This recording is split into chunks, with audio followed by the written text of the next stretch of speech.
Bien, aujourd'hui nous allons parler d'un sujet intéressant.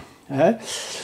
Le contenu d'un cylindre. Là nous sommes en présence d'un cylindre M6, hein, M6, 8, M6, 6, 8 et 10. Hein.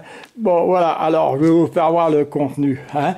Voilà, donc comme vous pouvez voir, j'ai mis à nu. Alors ici, bien sûr, nous avons les axes, hein, les axes des supports de pivot. Hein, voilà, ici, là, les deux axes, hein, support de pivot.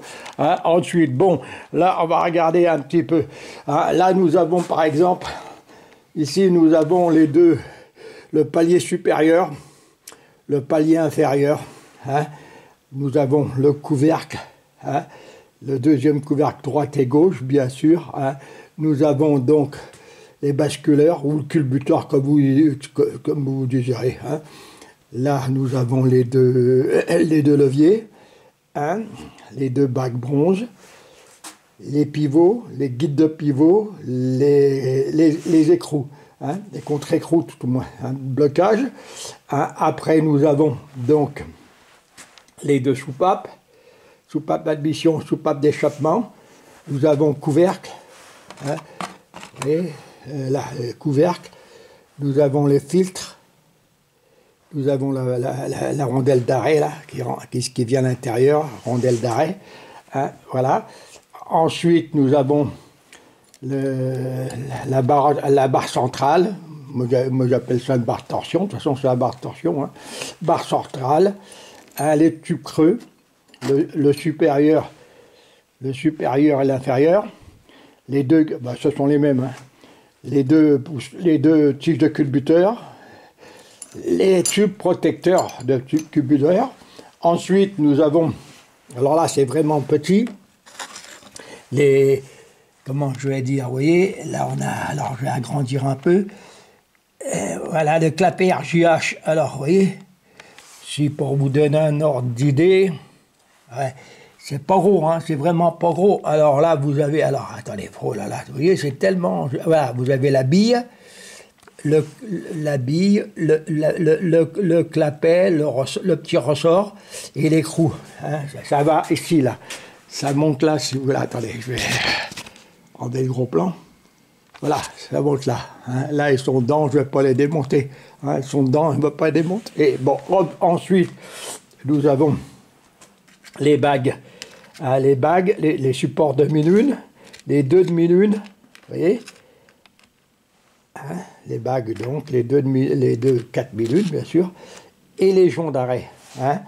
Là nous avons les trois écrous des supports donc ça y est, palier supérieur. Hein.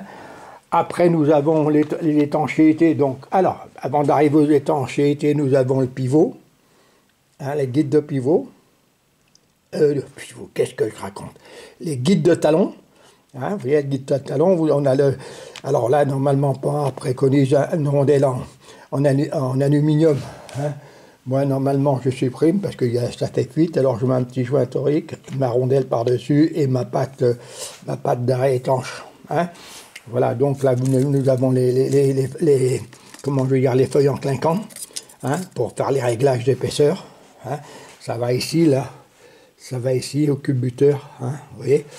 Après, nous avons aussi les feuilles de clinquant, hein, les rondelles.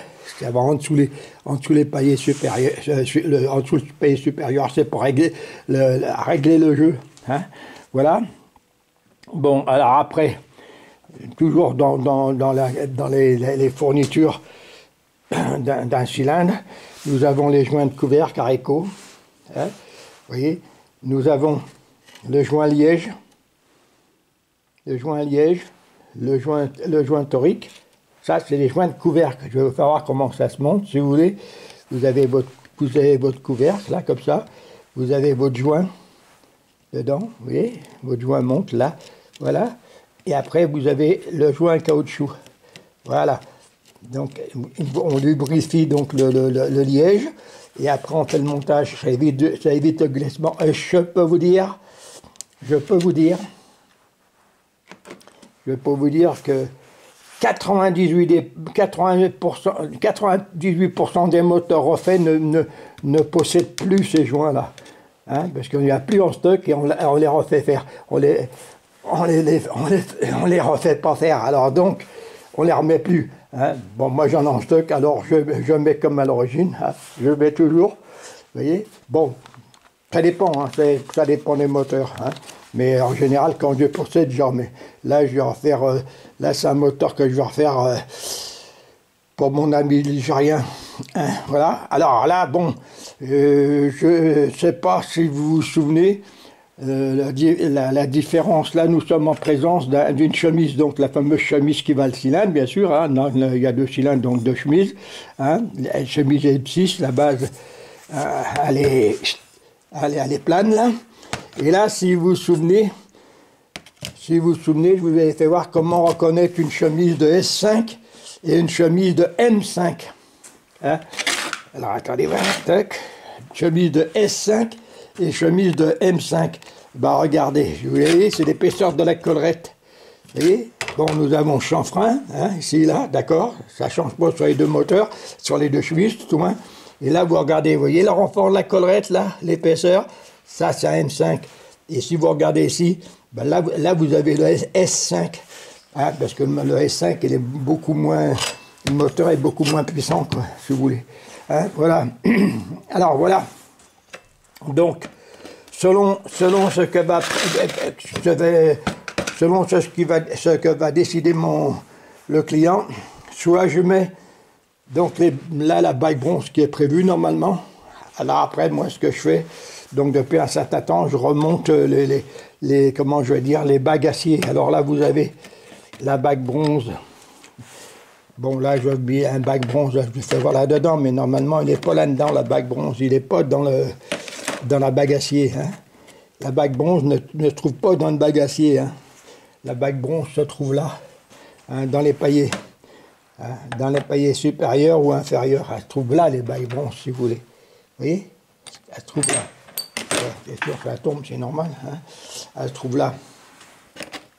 Et donc, moi, si vous voulez, et ben, quand je mets le kit aiguille que vous pouvez voir là. Voilà, le kit aiguille. Ça, ce sont des roulements. Ça, c'est un vrai roulement. Hein. Les aiguilles, oui, roulement aiguille. Hein.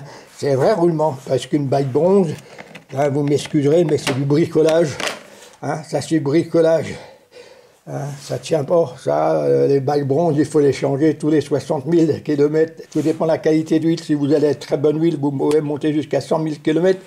Hein, mais si vous avez de l'huile de médiocrité, eh bien, vous allez faire 60-70 000 km. Parce que les aiguilles, hein, bah, vous pouvez faire 200 000 km avec sans souci. Hein, voilà. Eh bien, je ne vois pas ce que je pourrais raconter de plus, quoi. Hein. Bien sûr, il y a aussi les goujons. Hein, les 6 goujons, comme on peut voir là, 3 échappements, hein, 3 échappements et 3 admissions. Hein, et puis vous avez aussi les goujons qui tiennent, comment je vais dire, les paliers supérieurs, hein, sans oublier la bougie, bien sûr, ici présente, hein, sans oublier la bougie. Ben voilà comment se compose, si vous voulez, les intérieurs d'un cylindre. Hein. Vous voyez, il y a quand même quelques pièces, quoi. Après, tout ça, il faut y monter, bien y régler, hein, de bien le mettre le jeu adéquat et tout. Enfin bon, chacun son truc, quoi. Eh bien, comme on va dire, hein, on va, qu'est-ce que je veux dire? Bah, à la prochaine vidéo. Merci.